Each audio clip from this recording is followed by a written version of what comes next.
सप्ताश्वरथमारूढम् प्रचण्डं कश्यपात्मजम्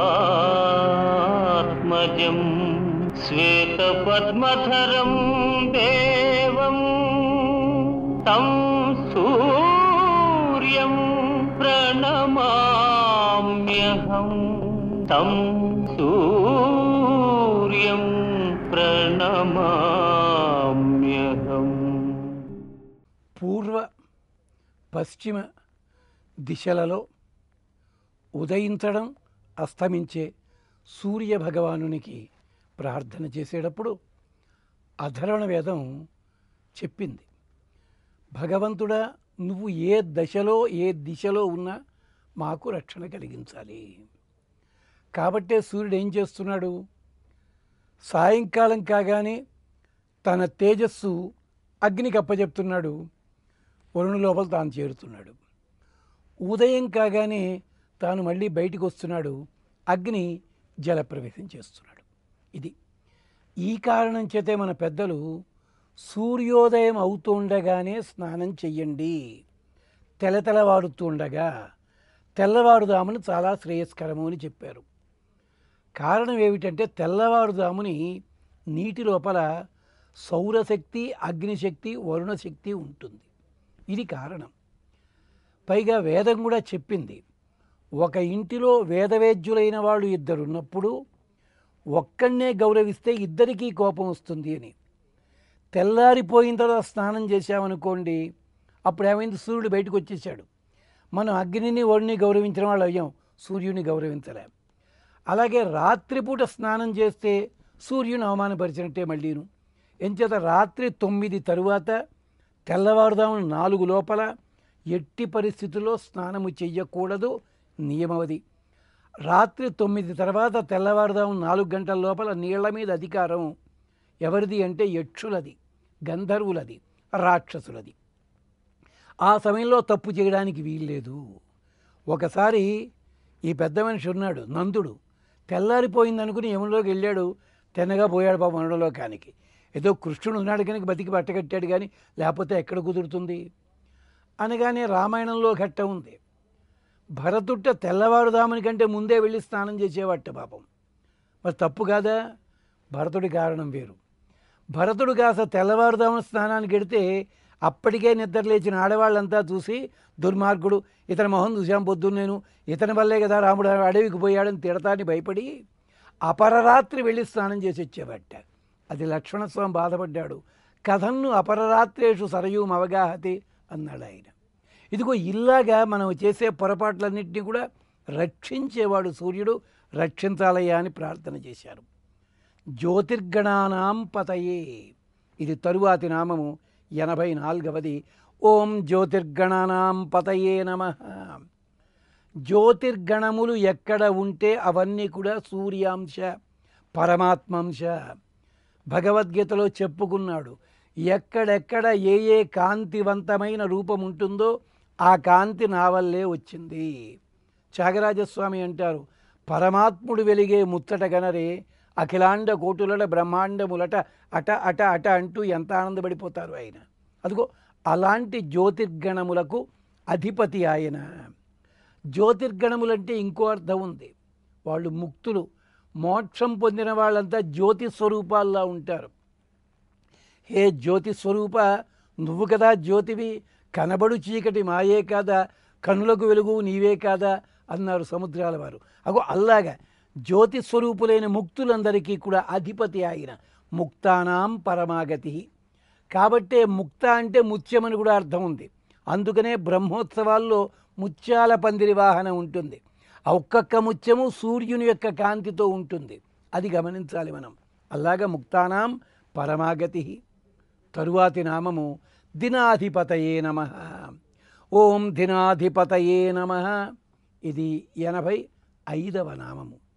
దినాధిపతి అంటే దినమునకు అధిపతి, అంటే రోజుని చేయువాడు, అంటే చైతన్యవపుషే నమః అంటారు. దివాకర పర్యాయ పదమే దినాధిపతి అని చెప్పి, దివమును చేయువాడు, దినమును చేయువాడు. ద్యతి అంధకారం ఇది దినం, అంధకారాన్ని తొలగించేవాడు. దినం అనేసరికి మనకు వచ్చిన కూడా వేరే అర్థంతో చెప్పుకుంటాం. దిన శబ్దానికి అర్థం ఏమిటి? అంధకారము తొలగి జ్యోతిష్లోకి వెళ్ళాడు. అందుకనే తద్దినమని అండంలో ఉద్దేశ్యం ఏమిటి? తత్ అంటే పరమాత్మ. ఈ మహానుభావుడు పరమాత్మని చేరిన రోజు అంటే సంసారం అనే చీకటి పోగొట్టుకుని అక్కడికి వెళ్ళాడు. అది మనం దాన్ని తక్కువ అర్థంలో వాడుతుంటాం. దురదృష్టం అది. జతి అంధకారం ఇది దినం. అంచేత దినము లోపల 3 భాగాలు ఉంటాయి: ఉదయము, మధ్యాహ్నము, సాయంకాలము. ఈ ఉదయ మధ్యాహ్నాల్లో ఎప్పుడు కూడా ఊర్ధ్వగతితోటే ఉంటాడు ఆయన, ఎదుగుతూనే ఉంటాడు. మరి సాయంకాలం దిగుతున్నాడు అనుకుంటారా? లేదు, సాయంకాలము కూడా ఎదుగుతూనే ఉంటాడు. కిందికి వెళ్ళినట్టు అనిపిస్తుంది మనకి భ్రమ, కానీ ఈ కాంతిని ఇంకొకళ్ళు ఇవ్వడం కోసం తాను వెడుతున్నాడు అక్కడికి. అందుకని దినాధిపతయే నమః. ఋగ్వేదం ఒక మంత్రంలో చెప్తుంది, యాతి దేవ ప్రభత యాతి ఉద్వత యాతి శుభ్రాభ్యాం హరిభ్యాం. తెల్లని గుర్రములు ఎక్కి తెల్లని మేఘములతోటి స్వామి కదలి వెడుతూనే ఉంటాడు మన కోసమని చెప్పి. ఇక్కడ ఈ లోకంలో కాంతినిస్తున్నాడు, మరొక తోట మరో లోకంలో కాంతి ఇవ్వడానికి. మనకి ఇస్తున్నంతసేపు ఆకాశంలో ఎదుగుతున్నాడని అనుకుంటాం, మనకి దూరం అయితే దిగిపోతున్నాడు అనుకుంటాం. అంటే లోకంలో ఉండేది అదే. మనకి సేవ చేసిన నాళ్ళు మనతో బాగానే ఉన్నాడు, మనతో పాటు ఎదుగుతున్నాడు. కానీ సేవ చేయడానికి ఇంకొకరికి వెడుతూ ఉంటే మనకి దూరమైనట్టుగా అనిపిస్తుంది. అంచేత వాళ్ళ తత్వం లోపల ఏమనిపిస్తుంది? అయ్యో వాళ్ళు దిగిపోతున్నారు, మనకి దూరం అయిపోతున్నారు అన్న భావన ఉంటుంది. కాదు, ఎప్పుడూ కూడా ఎదుగుతూనే ఉంటాడు స్వామి. ఇక తరువాతి శ్లోకం 17వ శ్లోకం.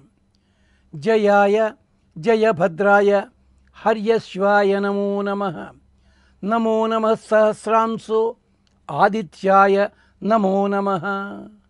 నమో నమః అంటూ 6 సార్లు ప్రయోగించారు ఇక్కడ చూడండి. అంటే ఎందుకని? ఆదరాతిశయం, ప్రేమ పెరుగుతున్న కొద్దీ చెప్పిన పదాన్నే పదే పదే చెప్తాం. భాగవతంలో కూడా ఒక తోడ శ్రీశుకుల వారు అంటారు, పోతన గారు అందంగా వర్ణన చేశారు. ప్రేయసి మీద విపరీతమైన వ్యామోహం ఉన్న ప్రియుడట మాటి మాటికి నువ్వు చాలా అందగత్తెవి, నువ్వు చాలా గొప్పదానివి, నువ్వు నాకు చాలా అభిరుచి కలిగిన దానివి. ఈ శ్లోకంలో నమః నమః నమః అంటూ 6 సార్లు పునరుక్తి. ఈ పునరుక్తికి మరో కారణం ఉంది. ఆదరాతిశయం. ఆదరం పెరిగిన కొద్దీ ఒకే పదాన్ని 2 సార్లు 3 సార్లు అంటాం మనం. ఎలా ఉందయ్యా కాఫీ అంటే హోటల్కి వెళ్ళి వేడివేడిగా ఉంచారంటాడు. నా బొంద వేడివేడి 2 సార్లు ఒకసారి అనొచ్చు కదా. వేడివేడిగా రుచిగా ఉంది, చాలా రుచిగా ఉంది, అబ్బా ఎంత రుచో అంటాడు మరి ఇంకొకడే కూడా. అంటే ఒక విషయాన్ని గొప్పగా చెప్పడానికి. అలాగే ఒక వ్యక్తి మీద ప్రేమ కలిగినప్పుడు ఆ పేరుని పదే పదే పదే పలకడం కూడా మనకు అలవాటు. ఇది భగవంతుని విషయంలోనూ ప్రేయసి విషయంలోనూ ఒకటే అన్నాడు పోతన్న గారు. ప్రియురాలి వలని వార్తలు ప్రియునికి ఎప్పుడు నిత్యనూతనమగు భంగి అన్నాడు అని చెప్పి, ప్రియురాలిని వర్ణించేటప్పుట ప్రతిసారి కూడా ఆమె మాటని కానీ, ఆమె అందాన్ని కానీ, ఆమె పలుకుబడిని కానీ, ఇలాంటి లక్షణాలన్నీ కూడా మాటి మాటికి పదే పదే పదే చెప్పుకుంటూ, అంటే నీకు విసుగు అనిపించడం లేదా అంటుంది అవతల శాల్తి అన్నా కానీ చెప్పుకుంటూనే ఉంటాడు. ఇది ఆదరాతిశయం చేత. ఇది కాళిదాసు కవిత్వంలో కూడా బోళ్ళైన చోట కనిపిస్తుంది. సర్వసాధారణం అన్నమాట ఇది. అలాగా అందుకని 6 సార్లు మళ్ళీ మళ్ళీ అనక్కల్లా మొత్తం అన్ని పదాలు పెట్టి నమః అంటే అయిపోతుంది కదా. కాదు, అది విశేషం ఇక్కడ. జయాయ, ఇది 86వ నామము. జయ స్వామికి పేరు. ఓం జయాయ నమః. జయతి ఇది జయ. తన పరాక్రమం చేత జయించేవాడు గనక ఆయన అప్రతిహత పరాక్రమం కలిగినవాడు, ఎదురులేని గతి కలిగినవాడు. రాహువు మింగినా కూడా సూర్యుడు ఎక్కడ ఉండడు, మళ్ళీ బయటకు వచ్చేస్తున్నాడు. అట్టే పెట్టుకోలేడనమాట, అంతటి పరాక్రమం కలిగినవాడు. జయంతి అనేన సద్భక్తా సంసారం ఇది జయ. ఆయన భక్తులైన వాళ్ళు సంసారాన్ని ఛేదించి దాటి పెడతారు. మోక్షం పొందేవాడు ఏం చేస్తాడంటే సూర్యమండలం ఛేదించి ఊర్ధ్వలోకాలకు పెడతాడంటారు. మామూలు వాళ్ళంతా చంద్రలోకం దాకా పెడతారు, పుణ్యపాపాల కోసం వాడు స్వర్గానికో నరకానికో వెళ్ళి మళ్ళీ చంద్రమండలం జంక్షను కిందకి దిగి వచ్చేస్తారన్నమాట. కానీ ఎప్పుడైతే సూర్యమండలం భేదించి వెళ్ళాడో వాడు మళ్ళీ తిరిగి రాడు. అది విశేషం. అందుకని జయాయ, జయము కలిగించేవాడు. సద్భక్తులైన వాళ్ళందరూ కూడా ఈ సంసారం అనే చీకటి దాటిపోయి సూర్యుడు లోపల చేరతారు. వాళ్ళు ఇతని సహాయము చేతనే భక్తులు సంసారాన్ని జయిస్తారు. ఎలాగయ్యా భక్తులు భక్తులు భక్తులు అంటారు? మరి సూర్య నమస్కారాలు మేము చేయటం లేదు కదా. నువ్వు సూర్య నమస్కారాలు చెయ్యకపోయినా సూర్యుడుకున్న పద్ధతి అనుసరించు అంటే అర్థం ఏమిటి? పంక్చువాలిటీ, కాల నియమము.